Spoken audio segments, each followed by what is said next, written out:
코로나19의 확산으로 마스크 부족 현상이 계속되면서 정부가 수출 제한 조치에 나섰다.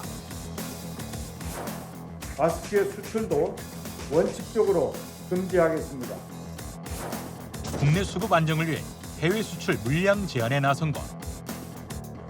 이를 위해 관세청에서는 마스크 반출 허용 기준을 마련해 불법 반출을 차단하고 있다.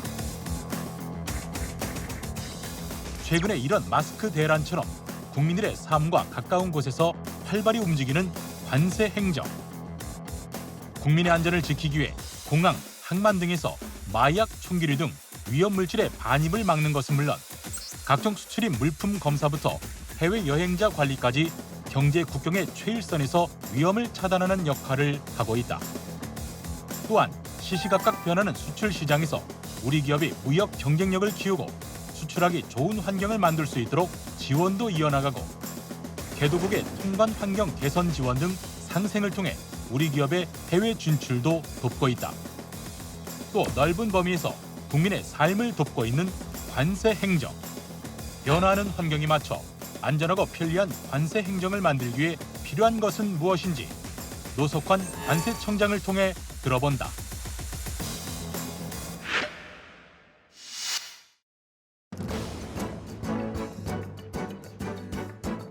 여러분 안녕하십니까? 최일구의 정말 진행을 맡은 최일구입니다. 나라 경제나 국제 경제 환경을 얘기할 때 빼놓지 않고 듣게 되는 말 중 하나가 관세입니다. 거시경제뿐이 아니죠. 우리 여행이 일상화된 요즘에 우리가 의식하지 못하는 사이에 자주 접하게 되는 것이 바로 관세 행정일 겁니다. 최근 코로나19와 관련해서도 역할을 많이 하고 있다고 하는데요. 그래서 오늘은 우리 경제와 일상에 많은 영향을 미치고 있는 관세 정책에 대해서 좀 알아보도록 하겠습니다. 관세청 노석환 청장 나오셨습니다. 안녕하세요. 네, 안녕하세요. 반갑습니다. 작년 12월에 이제 부임을 하셨고요. 네, 그렇습니다. 넉 달째고 한 100일 정도 되신 거죠? 예, 그 정도 됐습니다. 예. 근데 워낙 뭐 관세청에서 출발을 하셨고요. 네. 예, 관세청 맨이시고 예. 그 내부 출신으로는 또 몇 안 되는 또 청장이시더라고요. 네, 그렇습니다. 예. 그래서 제가 또 취재를 해보니까 최근은 작으셔도 예, 소통력도 뛰어나시고 업무에 대한 열정도 뛰어나시고 그다음에 포용력도 있고 그래서 작은 거인이다 이렇게 별명을 갖고 계시다고요. 아유, 뭐 명구스럽습니다. 네, 감사합니다. 관세청은 어디 있어요 지금? 지금 대전 둔산에 있습니다. 대전 둔산에. 예. 저도 98년인가 그때 관세청 취재 기자 시절에 좀 네네. 출입도 하고 그랬었는데 네. 그 이후에 이제 아마 예, 그렇습니다. 98년 8월에 내려갔습니다. 98년 8월에 그 네. 전에 왜 강남 논현동에 있지 않았어요? 예, 그렇습니다. 서울 지금 서울제간자리에 있습니다. 예. 있었습니다. 자 오늘 뭐 관세 이게 참 쉬우면서도 이제 어려운 얘기인데 우리가 뭐 공항 해외여행 가다 보면 뭐 관세 이런 거 다 붙어 있긴 한데 이 정책에 대해서는 아마 시청자 여러분들께서도 생소한 이런 이야기일 수도 있고 좀 어려운 얘기도 있을 것 같은데 쉽게 제가 여쭤보고요. 답변도 좀 쉽게 좀 사례 중심으로 해주시면 좋을 것 같습니다. 노력하겠습니다. 자, 우리나라를 이제 들고 나는 모든 사람과 물품을 확인하는 곳이 이제 바로 관세청일 텐데요. 그래서 국민 안전과 관련 중요한 역할도 하고 있는 것으로 알고 있습니다. 구체적으로 어떤 것들이 있죠? 관세청은 일단 외국에서 들어오는 물건에 대해서 직접적으로 관리하는 유일한 관청이고요. 특히 국민의 안전이나 위험 물품들을 반입하는 것을 차단하는 목적이 제일의 목적입니다. 그래서 마약이나 아니면 총기류, 그다음에 불법 물품들을 갖다 저희들이 관세청 단계에서 차단하고요. 네. 국민의 건강과 관련된 물품들에 대해서는 관련 기관과 정보를 공유하면서 회복 검사를 하는 등 적극적으로 저희들이 유입을 차단하는 목적을 가지고 수행을 하고 있습니다. 네. 그러니까 뭐 우리가 밖에서 이제 들어올 때 네, 그 엑스레이 검사하고 그러는 거. 그렇죠. 그게 다 이제 관세청 업무인 거죠, 그게. 그렇죠. 네. 그 엑스레이 검사를 하는데 이제 저희들이 분석을 통해서 위험 물품이나 위험 인물에 그 반입하는 물품들에서는 저희들이 엑스레이 검사 또는 우리가 심벽 검색을 해서 잡아내는 것이죠. 네. 또 마약견이라든가. 그렇습니다. 그죠. 또 마약견도 있고요. 또 저희들이 이제 엑스레이 검색기도 있고, 또 이용 검색 같은 첨단 장비도 있고 그렇습니다. 예. 그 우리나라는 그동안 마약 청정국이라고 인식이 돼 왔는데 네. 최근에 마약 사건이 매스컴을 통해서 많이 보도가 되고 있어요. 특히 다양한 방식으로 밀반입을 시도하는 경우가 많다고 하는데 이 갈수록 교묘해지는 이 수법에 대응하는 관세청의 정책은 어떤 게 있습니까? 지금 저희들도 관세청도 걱정을 많이 하고 있는 게 예전에 비해서 마약 유입량이 굉장히 늘어나고 있습니다. 작년을 비교하자면 관세청이 작년에 적발한 마약이 한 412kg 정도 되는데요. 예. 예년에 비해서 굉장히 많이 늘어났고요. 특히 대표적인 품목이 필로폰인데 그 메스암페타민인데 필로폰이라고 그럽니다. 그게 이제 작년 한 117kg을 적발했는데 이게 한 400만 명 정도가 투약할 수 있는 그런 양, 엄청난 예. 양이죠. 그리고 또 이제 우리 그 밀반입 방법을 보면 여행자들이 휴대폰으로 가지고 오거나 특송 우편 등을 통해서 반입하거나 아니면 일반 컨테이너 화물에서 대량으로 그렇게 반입하는 경우가 있습니다. 그리고 또 지금 현재 필로폰이든 전 세계에 있어서 공급량이 굉장히 많아져서 우리나라도 그 대상 중에 한 국가로 알고 있습니다. 그런 그 유입량을 막기 위해서 저희들이 첫 번째로는 이온 스캐너나 같은 첨단 장비 그리고 감시 단속을 할 수 있는 감시견을 통해서 적극적으로 단속을 하고 있습니다. 예. 그리고 또 자체 정보 분석을 통해서 위험 인물이나 동승자 분석을 통해서 정밀 타겟팅 검사를 지금 또 하고 있습니다. 네. 그런 성과가 지금 많이 나오고 있습니다. 세 번째로는 이제 검찰, 경찰, 국정원 같이 관련 기관과 협업을 통해서 정보 교환을 하고 단속을 하고 있고요. 네 번째는 국제적인 단속 협업 시스템인데 다른 나라 세관 또는 다른 나라 단속 기관과 협업을 해서 국제적인 단속 계획을 세우고 단속을 하고 있습니다. 예. 작년 같은 경우는 동남아 국가들하고 해서 2번이나 했고요. 올해도 국제적인 단속 계획을 세워서 할 예정으로 있습니다. 그러면은 경찰과 별도로 네. 관세청끼리 각국의 관세청끼리 이번에 어떤 밀수 범죄로 의심되는 자가 네. 한국으로 들어간다든가 네네. 그런 정보가 교류가 되나요? 예, 뭐 건수는 많지 않지만 그런 정보를 공유하기도 하고요. 특히 지금 현재 창궐하고 있는 동남아 쪽에 있는 필리핀을 막기 위해서 그쪽 나라 기관과 같이 협업을 해서 네. 단속을 하고 있습니다. 뭐 말레이시아든지 태국 같은 데하고는 긴밀히 세관끼리나 아니면 경찰끼리 협업을 해서 지금 단속을 하고 있는 그런 상황입니다. 그 영화 극한 직업이라는 거 보셨어요? 네, 뭐 그 영화뿐만이 아니라 네. 뭐 드라마나 영화에 보면은 네. 그 야적장이라고 그러죠. 네. 보세 구역이라고 네, 그럴까? 뭐 보통 이렇게 컨테이너 쌓이는 야드라고 그럽니다. 예. 거기도 이제 관세청이 관할하는 그렇습니다. 곳입니까? 예. 좀 말씀 듣다 보니까 이 코로나19가 네. 이 물건이었으면 관세청에서 그냥 탁 잡아냈으면 저희들도 그렇게 했으면 좋겠는데 제 이름이 또 19라서 아, 예. 코로나 1919 뉴스 시간에 나올 때마다 저는 깜짝깜짝 놀라고 예. 있는데 자, 이 코로나19 얘기 나온 김에요. 최근에 이 코로나19 관련해서도 이제 관세청에 네. 할 일이 많아진 걸로 알고 있어요. 대표적으로 이 마스크 대란 네. 이게 일어나면서 밀수출이나 불법 반출을 막느라 바빴다고 하던데 그것도 넓게는 국민 안전과 관련한 업무라고 봐야겠죠. 어떤 활동을 하고 계십니까? 네, 그렇습니다. 이 마스크가 지금 굉장히 이슈가 되고 있는데요.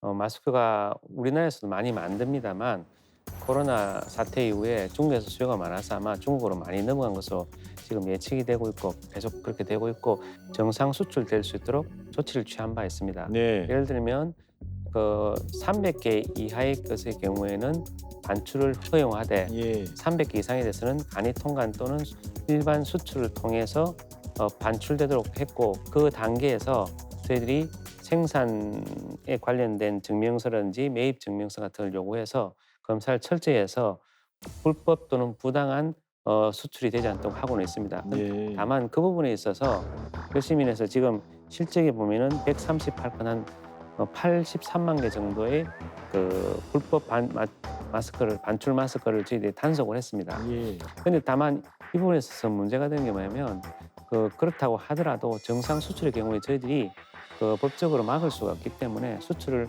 자체를 통제할 수는 없었습니다. 그런데 그러다가 보니까 국내에서 마스크에 대한 수급에 대한 불안이 많아져서 아마 지난 2월 26일 날 정부에서 마스크 수출 제한 조치를 취하게 되었고 이에 따라서 저희들이 관세청에서 그 조치에 대한 철저한 시행을 지금 하고 있습니다. 예. 불법으로 네, 밀반출 중국으로 그렇죠. 이 마스크를 우리나라에서 만든 마스크를 중국으로 밀반출하면은 네, 그게 돈이 어떻게 되는 거예요? 지금 이제 저희들도 이제 중국에서 어느 정도로 팔리는지는 모르겠는데 우리 저 동향을 보면 적어도 한국에서 사간 또는 한국에서 팔리고 있는 금액보다 최소 2배 이상 금액으로 지금 팔리기 때문에 네. 그런 금전적인 이익에 따른 유혹은 계속적으로 있지 않을까 하는 그런 생각은 가지고 예. 있습니다. 주로 무슨 인천 공항 쪽이 많아요? 아니면 저 배로 나가는 인천 세관 쪽이 많아요? 일반적으로 보면 수출의 경우에는 정식 수출의 경우에는 컨테이너를 통해서 항만 쪽으로 많이 나갑니다. 근데 지금 이제 보면 이게 워낙 급박한 상황이다 보니까 지금 비행기로 휴대 반출 또는 간이 반출로 공항이나 이런 쪽으로 많이 나가고요. 네. 지금 이제는 그 수급에 있어서의 반출 경로는 인천 특히 인천 공항 쪽에 많은 것으로 알고 그래요? 있습니다. 네. 그러면 출국할 때 네. 중국으로 출국하는 그 승객들의 검사가 더 강화됐겠네요. 그렇습니다. 네. 그래서 지금 이제 보면은 우리 휴대 반출 물품뿐 아니고 비행기에 캐리어로 싣는 물품들에 대해서도 보안 검색 요원과 협업을 해서 마스크가 보이면 바로 검사할 수 있도록 지금 조치를 하고 있습니다. 그리고 제가 이 기사 중에 하나 본 게 관세청 인천 세관에서요. 네, 그렇습니다. 그렇게 불법 반출되려고 했던 그 몰수된 마스크를 무상 기증했다 취약계층한테 네. 이런 기사를 봤는데 어떤 겁니까? 예, 저희들이 지금 이제 몰수 마스크라고 해서 국고로 들어온 마스크에 대해서는 공익 목적으로 쓸 수 있는 근거가 있습니다. 예. 그에 따라서 저희들이 지난 6월 달에 그 인천세관에서 한국사회복지협의회라고 보건복지부에서 인정한 단체가 있죠. 그 단체에 우리 몰수한 마스크를 기증한 바 있고 앞으로도 몰수품이 있을 경우에는 그런 식으로 공익 목적에 쓸 수 있도록 지금 할 예정으로 네. 있습니다.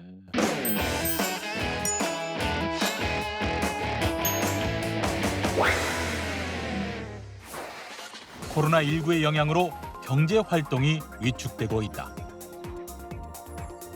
특히 수출입 기업과 국내 서비스 업체는 코로나19의 확산이 계속되면서 피해가 늘고 있다는 입장이다.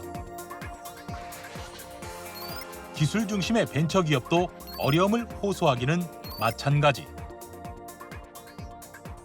특히 중국 공장 운영이 어려워지면서 부품이나 자재 수급, 수출 등 수출입 활동에 대한 피해와 어려움을 이야기하고 있다. 이런 상황에서 기업들이 필요로 하는 것들은 무엇일까? 중소기업들은 피해 기업에 대한 특별 보증과 지원 확대를 비롯해 수출 경쟁력 확대를 위한 다양한 지원도 필요로 하고 있다. 그렇다면 과연 중소기업의 수출 경쟁력을 높여 우리 경제 활력을 되찾기 위해 어떤 관세 정책이 필요할까? 자, 코로나19는 우리 경제에도 많은 영향을 지금 미치고 있는데요. 특히 기업들이 어려움을 많이 겪고 있지 않습니까? 네, 그렇습니다. 관세청에서도 이제 지원 정책을 추진하고 있다고 들었는데 어떤 정책을 하고 계십니까? 일단 저희들이 코로나에 대해서 적극적으로 대응하기 위해서 코로나 통관으로 신고센터를 각 본부 세관에 뒀습니다. 저희들이 본청뿐 아니고 일선 세관, 특히 큰 세관에는 다 두었고요. 두 번째로 국내 수출입 기업 피해를 위해서 원자재 수급이 지금 많이 어려워지고 있습니다. 네. 그래서 원자재 수급을 애로사항을 해소하기 위해서 원자재 중국에서 들어오거나 외국에서 들어오는 원자재 국내 수출 기업이 필요한 원자재에 대해서는 24시간 통관 체제를 구축하고 있습니다. 또 지금 이제 하역 지체나 아니면 보관 공간, 이게 창고가 지금 부족해서 이게 문제가 생기는 그런 기업에 대해서는 반입하지 않고 바로 공장에 투입할 수 있는 그런 체제도 지금 허용을 하고 있습니다. 중국 현지 공장 제거 과정에서 여러 가지로 보내야 될 위생용품들도 있는데 그런 부분에서도 적극적으로 지금 바로바로 수출 통관을 할 수 있도록 지원을 하고 있습니다. 네. 또 경영 안정 지원을 위해서는 국내 기업이 경영이 문제가 됐을 경우에 있을 때는 저희들이 관세에 대해서 납기 연장도 해주고요. 분할 납부도 해주고 또 환급이라고 있습니다. 환급이 뭐냐면 수출품에 들어가는 수입 원자재에 대해서 저희들이 수출되었을 때 돈을 돌려주는 거죠. 그 환급도 바로바로 당일날 할 수 있도록 지금 조치해놨고요. 또 저희들이 문제가 있는 기업이나 문제가 있는 물품에 대해서 관세 조사 등을 저희들이 하고 있는데 그 국내 피해 기업에 대해서는 관세 조사도 유예할 수 있도록 그렇게 조치를 했습니다. 네.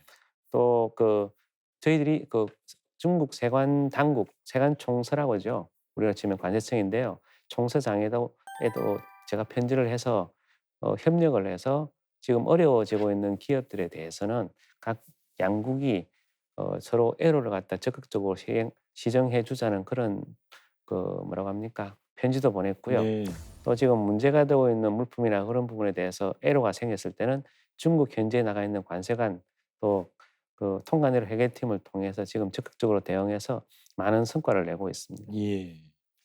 자, 최근에 우리 수출이 또 어렵다고 하는데 관세청에서 네. 중소기업 수출 경쟁력을 높이기 위한 정책도 하고 계신 걸로 알고 있는데요. 어떤 것들이 있습니까? 지금 경제가 안 좋아지기 때문에 올해 관세청에서는 수출 지원 또는 확대를 저희들 가장 지상 목표 중에 하나로 지금 추진을 하고 있습니다. 예. 또한 그 중소기업이 경제 성장뿐 아니고 고용 창출효과도 굉장히 높은 것으로 나와 있습니다. 그래서 그 중소기업에 해당되는 기업들의 도움이 되는 그런 여러 가지 제도를 고민을 하고 있는데 우리나라 수출액의 25% 정도를 차지하는 보세홍당 제도를 중소기업이 편리하게 사용할 수 있도록 기준을 완화해서 중소기업형 자율보세공장 제도를 작년 말부터 시행하고 있습니다. 또 자유무역지를 활용한 수출 가공 업체 이렇게 확대를 위해서 업종 제한을 완화하는 등 중소기업 인프라를 다양화하고 있고요. 예. 또 중소기업이 지금 수출입할 때 보면은 저희들이 검사를 하게 됩니다. 왜냐하면 불법 물품이나 위험한 물품이 들어오는 것을 방지하기 위해서 검사를 하게 되는데 그때 중소기업의 경우에는 검사 비용이 상당히 부담이 될 수 있어서 올해 하반기부터는 중소기업에 관해서는 검사 비용을 저희 국가에서 지원하는 정책을 지금 추진하고 아니, 시행하고 검사비를 해당 업체가 그렇죠. 국가에 내는 겁니까? 아니 국가에 내는 게 아니죠. 검사 비용을 만일에 검사를 하게 되면 검사 비용에 들어가는 상차비라든지 여러 가지 비용이 있는데 국가에 부대 는 비용. 부대 비용을 기업이 부담해야 되는 것입니다. 그 부분은 이제 다른 나라 세관도 그렇게 하고 있긴 예. 합니다만 저희들이 보기에 중소기업에 관해서는 그 부분이 여러 가지로 부담이 될 수 있다 그래서 정부에서 검사 비용은 보전해 주는 방향으로 지금 정책을 추진하려고 하고 있습니다. 예. 또 중소기업이 여러 가지로 시장 개척이나 여러 가지로 정보에 상당히 목말라하고 있는데 저희들이 그런 부분에 있어서 무역 통계나 중소기업이 필요로 하는 정보를 갖다 지속적으로 제공을 하고 있고요. 또 중소기업이 지금 이제 진출해야 될 분야 중에 하나가 전자상거래 분야입니다. 전자상거래가 전 세계적으로 확대되고 있고 그 부분에 있어서 아무래도 중소기업이 진출할 가능성이 높은데 그런 시대의 흐름에 맞춰서 저희들이 전자상거래 수출 전용 통관 플랫폼을 하반기부터 운영을 해서 네. 판매 내역이 바로 통관에 연결이 되고 그러므로 해서 그 통관이 바로 한국과 같은 그 세정 지원에도 연결이 돼서 지금 적극적으로 지원하려고 하고 있습니다. 요즘 뭐 국내도 그렇지만 국제적으로도 온라인 시장이 이제 급격히 커지고 있어요. 그렇지만 우리 수출이 그런 온라인 기반으로 확대되고 있는지는 이제 의문이 되고요. 일부에서 전자상거래 산업 육성에 더 힘써야 한다고 얘기는 하는데 조금 전에도 말씀을 해주셨습니다만 현재 어느 정도로 수입도 엄청나게 되고 있지만은 지금 이제 5년간 연평균 수출입 증가율을 보면 온라인의 경우에는 98%가 늘었습니다. 그러니까 보통 말씀드리는 일반 수출은 한 5.3%니까 한 20배 이상의 차이가 나도록 지금 증가하고 있는 거죠. 물론 지금 직구라고 해서 직구 수입으로 들어오는 거 그것도 엄청나게 늘고 있습니다. 근데 건수로 보면 수출도 지금 일반 수출에 비해서 압도적으로 증가하고 있습니다. 네. 그래서 그리고 그런 걸 보면 특히 중소기업의 입장에서 볼 때는 온라인 수출을 갖다 그쪽으로 해야 된다는 게 트렌드인 것 같고요. 적극적으로 활용할 수 있다는 생각이 듭니다. 그런 부분에 있어서 전자상거래가 여러 가지 중소기업의 한계를 돌파할 수 있는 돌파구가 된다고 생각이 되고요. 이를 위해서 정부가 여러 가지로 제도적 뒷받침이 해야 된다고 지금 저희들이 생각하고 있습니다. 네, 알겠습니다. 최근에 미국의 보호무역 강화 등으로 인해서 우리 수출이 이제 어려움을 겪고 있는 것이 사실인데요. 이 때문에 수출 경쟁력을 키우기 위해서는 시장의 다변화를 더 강화해 나가야 되는 거 아닌가. 이와 관련해서 관세청의 역할은 어떻게 되고 있나요? 코로나 사태의 경우에도 보면 중국이 중간 부품의 공급지로서 기능을 하다가 지금 원자재 수급이 지금 굉장히 큰 문제가 네, 되듯이 현지 중국 공장이 폐쇄되고 그렇죠. 예. 그러니까요. 이게 이제 한 나라나 한 국가 또는 일정 부분의 지역에 한정돼 있어서 수출하게 되면 굉장히 어려움이 뜨겁습니다. 이번 정부 들어와서 신남방, 신북방 정책을 추진한 것도 그 측면에서 이해될 수 있겠는데요. 저희들 같은 경우도 신남방 국가 또는 신북방 국가의 적극적인 세관 협력을 통해 지금 기업들의 시장 진출을 도와주려고 지금 노력을 하고 있습니다. 네.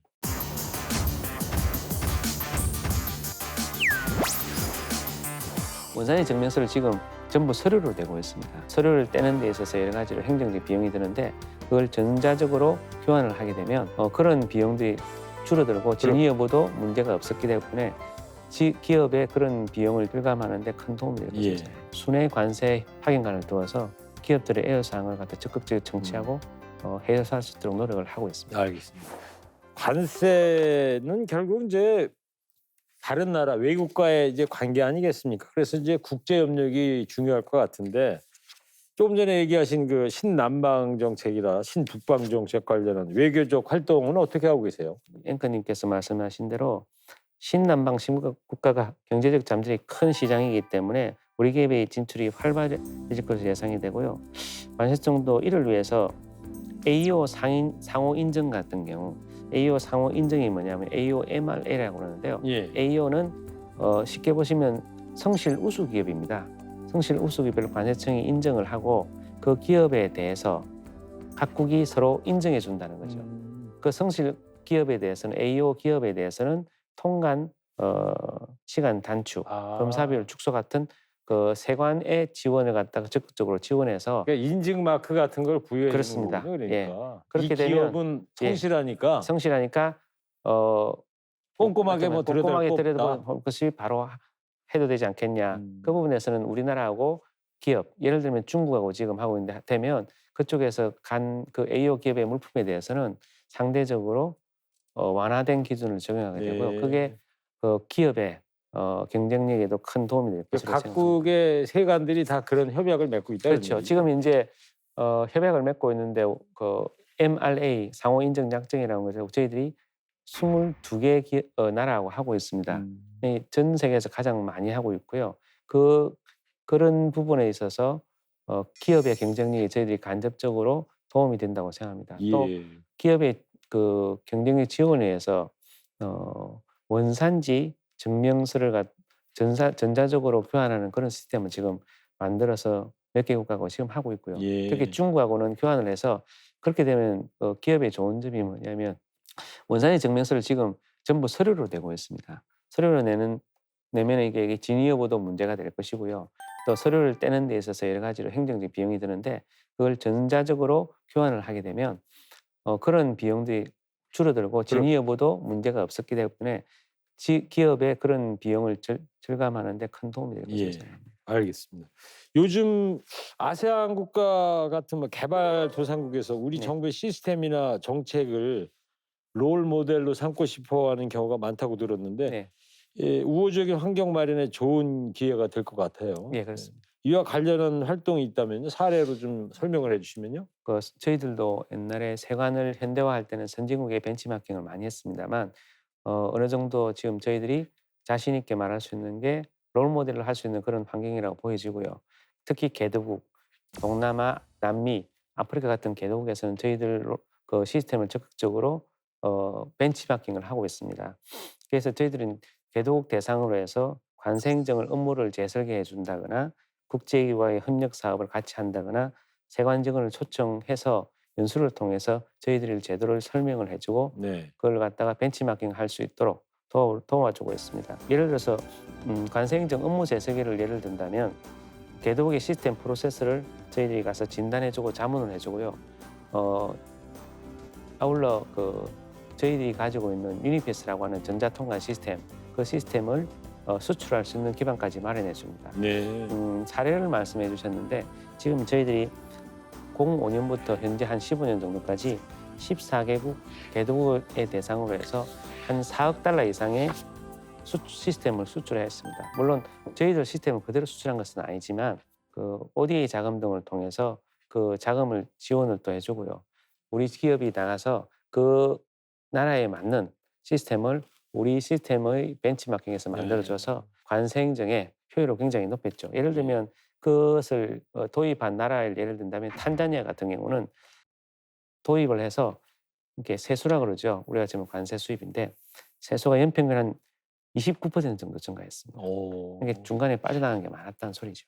그래서 통관 소요 시간도 16일 단축된 그런 효과가 나왔습니다. 예. 중남미에 있는 에콰도르의 경우에는 연간 물류 비용이 한 320억 원 절감을 했고 세수도 한 4% 증감한 것으로 실질적인 사례가 나와 있습니다.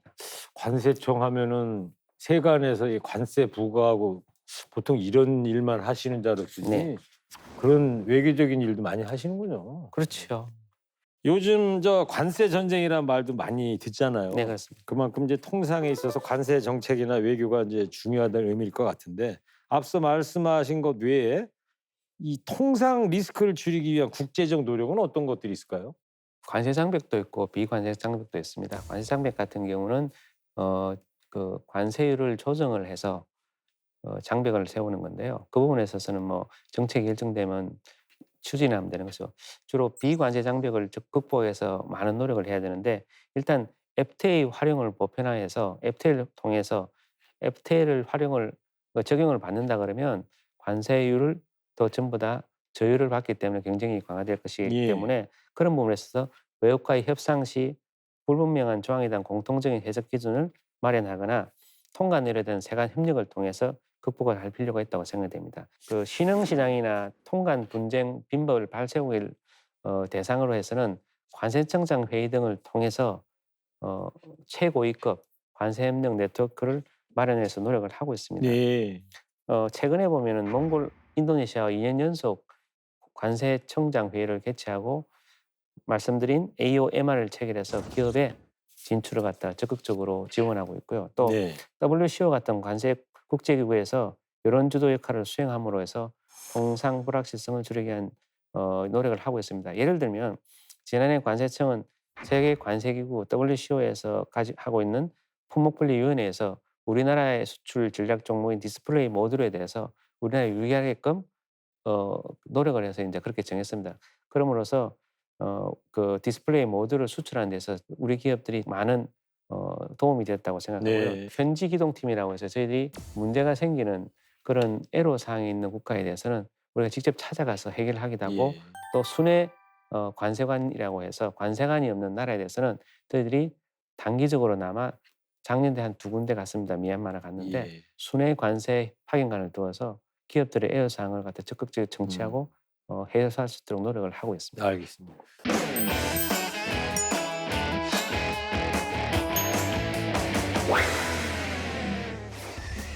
옛날에는 세수 확보가 주목적이고 지금은 국민의 안전과 건강을 더 저희들에게 요청을 하고 있습니다. 네. 국민의 눈높이에 맞는 안전하고 편리한 관세이 되기 위해서 국민의 목소리를 정확하게 파악하고자 노력을 하고 있습니다.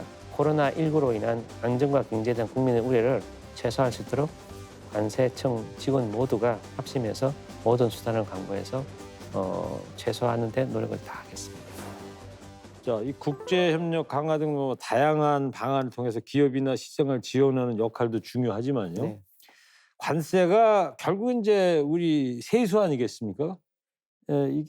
이 교묘한 방법으로 이걸 또 회피하려는 사람들이 생기기 마련인데 이 결국 철저한 시스템을 통해서 이제 방지를 해야 될 것 같은데 네. 어떤 방법을 쓰고 계십니까? 징수하는 관세 등 그 국세는 한 60조가 됩니다, 매년. 오, 그러니까 60조요? 정부가 걷어들이는 국세 한 20에서 25% 사이를 항상 그 유지하고 정도 있습니다. 되네요. 예, 걷어들이는 데 있어서 행정 비용을 격감시키자면 성실한 기업이 성실하게 세금을 내야 되기 때문에 그런 부분에서 성실 기업에 도움이 주기 위해서 저희들이 기업들에다 납세 도움 정보를 제공하고 있습니다. 네. 그래서 만일에 물건을 수입을 할 때 이런 부분에 위험성이 있기 때문에 당신은 이런 걸 살펴보고 자율적으로 조정을 해라는 그런 납세도움 정보를 적극적으로 지금 추진하고 있고요. 그다음에 과세 자료가 안 내는 그런 기업도 있거든요. 예. 특히 다국지업 같은 경우는 본사가 외국에 있고 안 가지고 있다는 이유에서 안 내는 경우도 있습니다. 그럴 때는 저희들이 자료를 내지 않은 경우에는 그 거래 가격을 그러니까 그 가격 자체를 갖다가 인정하지 않는 그런 제도를 관세법에 예. 개정해서 넣었습니다. 수입 부가세나 개소세 같은 다른 세목도 같이 포함되어 예. 있습니다. 두 번째로 관세 당국과 기업 간의 상호 협업을 통해서 사전에 거래 물품의 가격을 결정하는 제도 등을 통해서 성실하게 내는 의지가 있는 기업에 대해서는 적극적으로 저희들이 반영을 하고 있습니다. 근데 이게 관세, 이 커스텀스, 이 관세 제도가 뭐 워낙 복잡하니까 일반 국민이나 영세한 수출입 업체는 잘 몰라서 그래서 법을 또 위반하는 본의 아니게 또 손해를 호소하는 경우도 있을 것 같아요. 그런 경우는 어떻게 구제가 됩니까? 법을 잘 몰라서 또는 손해를 호소하는 그런 경우에는 저희들이 아까 말씀드린 대로 수입 기업에 납세 도움 정보를 제공하겠다는 게 첫 네. 번째고요. 오류가 의심되는 항목에 대해서는 업체별 맞춤형으로 제공하고 있습니다. 그 정보를 이용하게 되면 상당히 오류를 갖다가 보정할 수 있다고 생각이 되어지고요. 예. 또 납세자 권리를 보호하기 위해서 세액을 부과하기 전에 처분하기 전에 권리 구제를 할 수 있는 과세 적부심 제도 또 이의 신청이나 심판 청구 등 여러 가지 불복 절차를 거치게 됩니다. 또한 관세청에서는 올해 7월부터 시행할 예정인데 납세자 보호권리 전담기구인 납세자 보호관 제도를 도입을 해서 국민 또는 기업들이 억울하게 그 피해를 보는 일이 없도록 적극적으로 납세자 권리를 보호하려고 하고 있습니다. 예. 자, 이 범죄를 막는 것도 중요하지만요. 빠르고 정확한 통관도 중요할 텐데 이 관련 뭐 빅데이터 구축이 이 관세청도 하고 있으시겠죠? AI나 아니면 빅데이터 같은 신기술을 도입하는 노력들을 다른 부처도 하겠지만 저희들도 적극적으로 하고 있습니다. 네. 먼저 빅데이터를 말씀하셨는데요.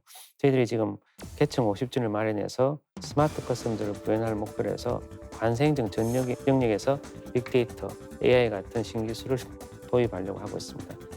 관세청이 지금 저희들이 수출과 관련한 모든 자료들을 다 갖고 있습니다. 그런 자료들이 불법 단속이나 통관 심사에 활용이 되고 있는데요.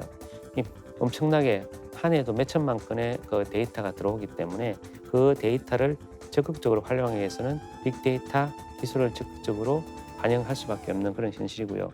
그래서 17년도부터 저희들이 연구 용역과 시범 분석을 통해서 빅데이터 분석의 효과성을 검증해 왔습니다. 네. 이를 바탕으로 해서 금년에는 관세청 업무와 데이터에 특화된 빅데이터 시스템을 구축하고 빅데이터 센터도 개설을 할 예정으로 있고요. 빅데이터 분석을 개선해서 현장에 적용하게 됐을 때는 국가 무역이나 국민 안전에 관련된 사건과 이슈에 한 발 앞서 대응할 수 있다는 생각이 듭니다. 빅데이터 말씀하셨는데 인공지능과 관련해서는 어떻게 진행하고 계십니까? AI 적용을 위해서 지금 이제 저위험 물품도 저희들이 관세청에서는 가장 중요하게 생각한 게 리스크 매니지먼트인데요.